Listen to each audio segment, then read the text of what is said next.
Thank you for keeping it KTN Farmers TV. I'm Philip Keitang, and this is Agri News. A new slaughterhouse project is set to benefit livestock farmers in Nairobi and its environs. The construction of the slaughterhouse along Kangundo-Nairobi Road comes as a relief to beef farmers in the area.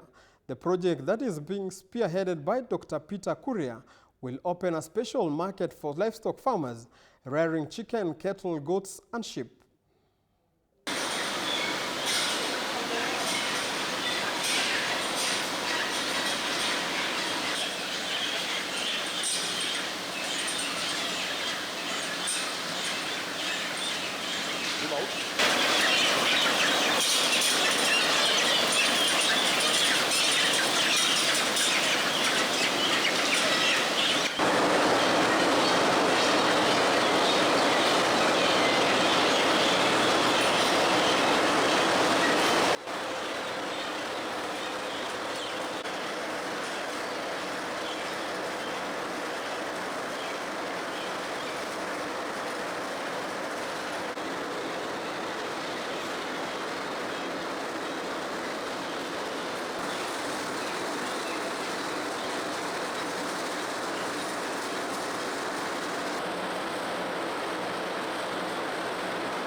As you are aware of, we have a lot of international companies coming in, and for us, we offer services of value addition. Yeah, we marinate the chicken according to specification of the customers. Yeah, we also pre-cut. Yeah, the others according to their either 9-piece, 8-piece, according to what the customer wants. Kenya is among the largest producers of sisal after Brazil and China, with 80% being exported in raw materials. According to Vision 2030, Kenya lays emphasis on the value addition of agricultural produce to high-valued products for export markets. In Tharaka Nithi County, a woman self-help group has revived sisal farming for income generation. Margaret Wairimo visited their production plant and files the following report. Being the sixth most important crop after tea, coffee, sugar, pyrethrum and cotton, sisal growing in Kenya can be tracked back to 1914, where the first sisal farm was established in Thika. In Tharaka Nithi County, we visit a self-help group that has revived sisal farming for income generation. Mary Gaki, the chairlead to Kithangani self-help group, is all praises for the crop that is hardly viewed as a source of livelihood in the Mount Kenya region. Kundi yetu tulikuwa tu wanawake wachache 15. Tulianzia kupanda makonge, tuliletewa na Wareti chief, kwa maana huku kwetu wakati mwingine hata sasa hivi mnaona hii maharagwe tumepanda na imekauka, na ukiangalia mkonge bado unaendelea. Sasa tukaamua kupanda makonge kama inazuia mchanga yetu isiende na mvua. Mahali ambapo hakuna mmea unaweza kuwa, mkonge bado inaendelea. Sasa tukaamua tupande makonge iwe kama itusaidie kutengeneza hiyo mchanga yetu, kwa maana sasa kama pale kuko na maharagwe na hapa chini mahali hakuna, ungepanda maharagwe. Ndio sasa tukaamua kupanda makonge, na iko na kazi mingi. Tunatoa nyuzi yake, tunapanda, tunatengeneza kamba, inaweza tengeneza mpaka chondo, na hiyo waste yake mahali inatengenezewa kwa machine iko na waste material yake tunatumia kwa sofa set, mahali pengine tunazitumia mpaka unaona huu mti wa huu mkubwa hivi tunatengeneza kuweka nini zile areas zinawekwa kwa nyumba. Hii ndio tunatumianga. Sisal farming for smallholder farmers from Kidangani village, Mariani ward of Chuka, Igambangombe constituency in Tharaka Nithi. The rains are unpredictable and the soils cannot support any cash crop for good income. The best benefit from Sisal was the occasional purchase of leaves by random community women who weave baskets from the Sisal fiber. By the year 2016, the farmers who had taken up the bold move to plant the sisal were becoming the laughingstock of the village. A good number of farmers contemplated uprooting the crop altogether. This group sells a seedling of sisal plant at 2 shillings each. Ni wakati sasa tumeanza kufanya kazi, lakini huwa imeanza kutusaidia. Kwa maana wale kama huyu sasa, huyu ni member number 1. Tulimtengenezea yake, tukapeleka, pesa ikakuja. Ile pesa yake ilimsaidia kulipa karo ya shule, akanunua chakula na mambo mengine tu ya nyumba akafanya. Sasa ule mwingine bado hatunjamfikia, sasa hiyo ana kitu. Lakini mwenye ako na pesa tu ikikuja anafanya kazi. Lakini wakati tulikuwa tunaipeleka ule pande ya Njunja, tukaona hata kuchukua hiyo nyuzi tupeleke bado hasina faida. Sasa tumeamua kutengeneza kamba na tuko na idea ya kutengeneza mpaka chondo, lakini kile tuko nacho zile nyuzi ziko ngumu sana. Sasa tunahitaji machine nyingine ya kusitengeneza siwe soft. Kwa maana ikiwa ngumu hata wewe mwenyewe unaumia mpaka mikono. Ukitoa tu hivi hata inaweza kata mkono. Kwa sababu ni konge hata nikakupa kuliko zile tulikuwa tunapanda. Tulikuja kitu kidogo sana. Tuliletewa mbegu tukapanda, lakini sasa hatuna shinda ya mbegu. Ukitingiza tu hii unaona hiyo iko juu. Hiyo yote ni mbegu. Tunachukua tunaenda tunapanda. Kazi ya mkulima tu ni kupanda. Ukiwekelea tu chini hivi ushike na mchanga, hapo pengine itaendelea kukua yenyewe. Wakati ule mzuri sana wa kupanda hata ni ule wakati wa jua. Unaiweka hapo, inakaa hapo. Wakati mvua itakuja, itakuta bado imeanza kujitengeneza yenyewe. Since February 2018, the group has sold 600 kilograms of yarn to Premier Cottage Factory in Juja at 80 shillings per kilo, fetching the group around 40,000 shillings. 250 kilograms have been sold to local women groups that weave baskets, mat and ropes for sisal fiber, and there is some 500 kilograms in the group store ready for sale. With a ban of plastic bags, Kidangani Self-Help Group is positioning itself to fill the gap left by the plastic bags. The women group is seeking for partners and assistance to set up a sisal value addition cottage industry and establish an outgrower scheme in Greater Tharaka Nithi County as well as the neighboring Embu, Meru and Kitui County. For Agri News, I'm Margaret Muirori. Living in the city comes with many challenges, among them being access to affordable, clean, fresh and sustainable vegetables for individuals and their families. But that does not have to be the case, at least for many city dwellers in Kenya. Thanks to urban agricultural revolution, today urban dwellers can transform their backyards, verandas and balconies into farming spaces. Esther Gishuki with more. Until recent years, farming has been largely a rural activity. However, with technology development and a pressing need to feed the country's population, many have turned their city walls into city farms. One such farmer is Ann Ndenya. Nilijifunza tu kupitia kuvisit mafarms hivi na kusoma vitabu. Kwa sababu nilikuwa na passion ya kutaka kujua ukulima. When you look at the farm, you can see a diverse number of crops from parsley to mint rosemary. Kawamwaki Farm is an all-you-can-find farm. One of Ann's favorite crops is parsley. Parsley ni nzuri sana kwa kuongeza ladha kwa vyakula yetu. Tunatengeneza tu seed beds, alafu tunaweka ile mbegu direct. Na hatuwezi kutransplant kwa sababu kale ka seedling kanakuwa kembamba sana. Kwa hivyo tunatengeneza ile kitanda na tunamwaga mbegu hapo na tunajua hapo ndio tutaharvestia hapo. Hatuta transplant. Even though Kawamwaki Farm is surrounded by a forest of trees, they do not solely depend on the trees attracting rainfall. They have a man-made dam in the area and tanks which they store water to do drip irrigation. Kisha tengeneza seed bed inahitaji maji mengi, imee na inahitaji maji mpaka hata ukianza kuharvest pia inahitaji maji. Kwa sababu ukiangalia, kwa sababu saa hii kuna jua imeanza kuwa majani ingine inakuwa yellow. Hatutaki iwe yellow. Tunataka iwe evergreen. Ndio unaweza kukata yote na inashoot tena. Ukikata inashoot tena. Unaweza kuharvest hii parsley 5 times. Yeah. As in any other type of business, Anne faces ups and downs. Ukilima organically, huwezi kupata makabeji yale makubwa sana hivi.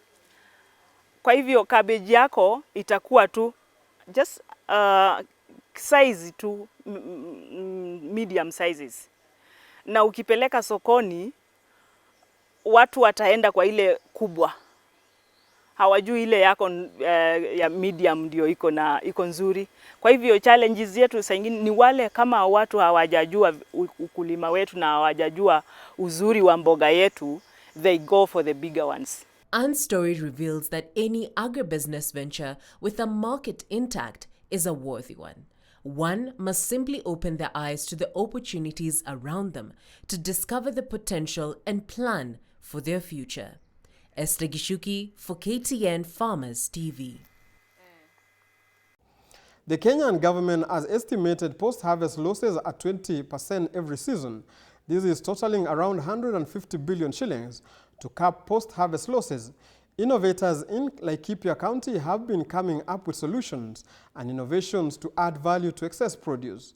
Our reporter visited the innovators who does value addition using tomatoes. Jacinta Mwangi, a young graduate from Laikipia East, is an innovator processing ripe tomatoes to tomato paste in her parents' compound. A place called Liki, and I'm running a project about tomato preservation, whereby I collect tomatoes after harvest to reduce storage waste. Jacinta was inspired by the lack of opportunities in employment, as well as the need to be part of change in her community. She noticed a lot of produce was going to waste, and as a result, decided to come up with a solution that will help farmers from the region. I believe there's a lot of farmers, and also my parents, they are doing farming, and there's a lot of challenge of food wastage. There's overproduction and low market access, and a lot of storage waste. So I've been thinking of how we can have enough food and not having a lot of food, and then when there's no that specific of product, the price is high, and then people are not able to purchase and to take to their families or use maybe in their business. So I thought I should start with the challenge of tomatoes, which are common, and any other foodstuff that are type of foodstuff that I can. But basically my first product is the tomato product. So I thought I can make a change by making a product which can be used at home, maybe at work. Jacinta says her products have an edge as compared to mainstream tomato pastes, as they are organic and have the natural sweetness of tomatoes. A good thing about my product is that it's organic, and my competitors, of course, they're using some other things, I don't know what, but I have faith in my product because it's organic, and I think that is one way that Jacinta manufactures the paste on a weekly basis. In one session, she is able to churn out 30 to 50 kgs of tomato paste. Depending on how the outcome of people will be and the time duration of the exhibition I'm going. She advises the youth to venture into value addition to create employment and to be of service to the community around them. I'd like to advise the youths that and tell them that there is opportunity out there, and whatever one is thinking to do, they should try before they say they have failed. And also remember that whenever you want to do a change, you should also remember the community that is around you, and always have something that is motivating you to get to your goals. Jacinta hopes to expand her business into other value-added tomato byproducts, such as wine. Up next is a roundup of other agricultural stories that are trending in other parts of the world. The Department of Agriculture, Food and the Marine would like to remind people of the risk of the avian influenza it poses to the poultry sector in Ireland. The current investigation into the suspected presence of the notifiable avian disease in a broiler breeder flock in Fermanagh County serves to highlight once again to poultry keepers the measures they should take to reduce the risk of introducing the disease into their flock. As we are currently in the high-risk period for avian influenza, the department urges all poultry owners, including backyard flock owners, to be vigilant and to implement strict biosecurity on their premises, particularly in relation to minimizing contact with wild birds. It is critically important to ensure that wild birds do not have access to feeding areas and the feed stores. Flock owners should also regularly monitor their birds for signs of the disease. If they suspect any signs of the disease in their flocks, they must report it immediately to the Department of Agriculture, Food and the Marine. There are two types of avian influenza virus. These are called low pathogenic and highly pathogenic, depending on the severity of the disease that they cause in the birds. A biblical plague of free-roaming locusts poses an existential threat to crops in parts of East Africa. Kenyan Agriculture Minister Mwangi Kianjuri. The first swarm crossed the border into Kenya from Somalia on 28 December 2019. Other swarms continued coming in from Ethiopia. These desert locusts are part of the grasshopper family. They pose such a danger to crops that the United Nations Food and Agriculture Organization, or FAO, calls the invasion the Horn of Africa's worst situation in 25 years. We recognize that the pest invasion and potential to spread rapidly to other counties pose an unprecedented threat to food security and livelihoods in the country.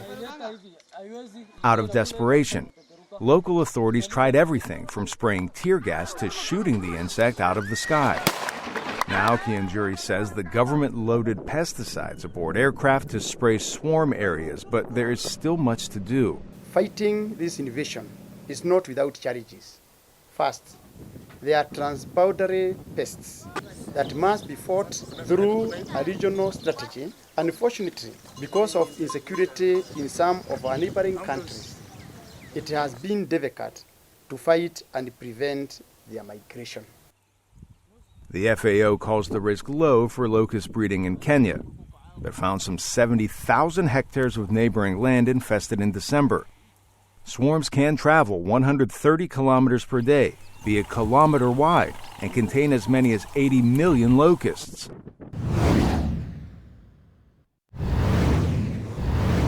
On today's Sauti ya Mkulima, we feature sheep and goat farmers from different counties who share with us the challenges they faced when starting their businesses.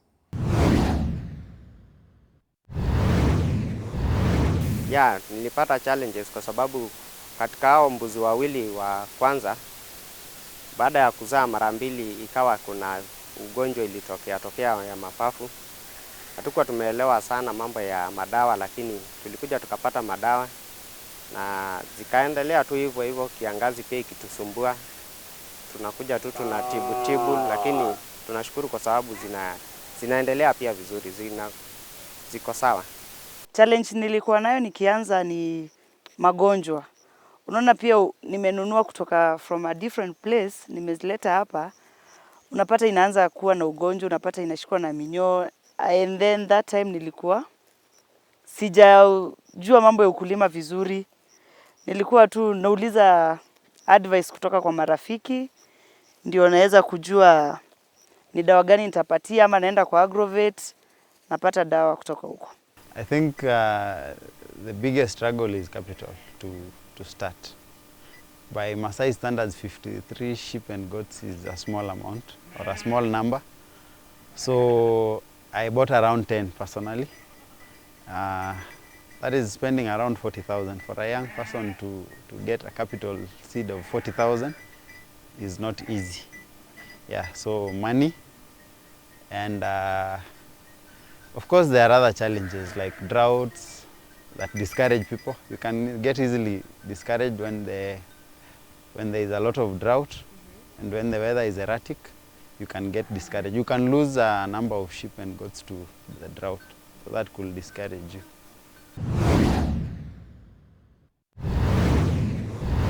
Now let's look at how different agricultural commodities are performing in different markets across the country.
We also take time here on Agri News to appreciate all of you continue giving us feedback on our social media platforms. And here on Agri News, we read some of that feedback. For example, today, one of our viewers is asking, when is cow farming show? Thank you very much for writing to us. Unfortunately, you didn't give us your name or where you are writing us from, but what I can tell you is Catch Dairy Farms every Tuesday from 7 p.m. Another viewer here also says, hello, could you please hook me up with competent agronomist who can help me start passion farming in Nyabondo Plateau? Maurice. Thank you very much, Maurice, for writing to us. What I can tell you is keep watching KTN Farmers TV, especially every Monday and Tuesday at 7 p.m. We have a show called Fresh and Fruity. But in the meantime, also, you can contact the Ministry of Agriculture in your region. You can get an extension officer who I'm very sure they will be able to help you into starting your passion fruit venture. But in the meantime, my colleagues will also try and see if they can get a contact of an agronomist near you, and then they will get you the contacts. Last but not least, there is another viewer here who says, naweza pata wapi mbegu ya mbuzi? Serem kutoka Aldai. Thank you very much, Serem, for writing to us. What I can tell you is please get in touch with an extension officer from your region who will tell you where to get the semen for good goats or dairy goats that can do well in your region.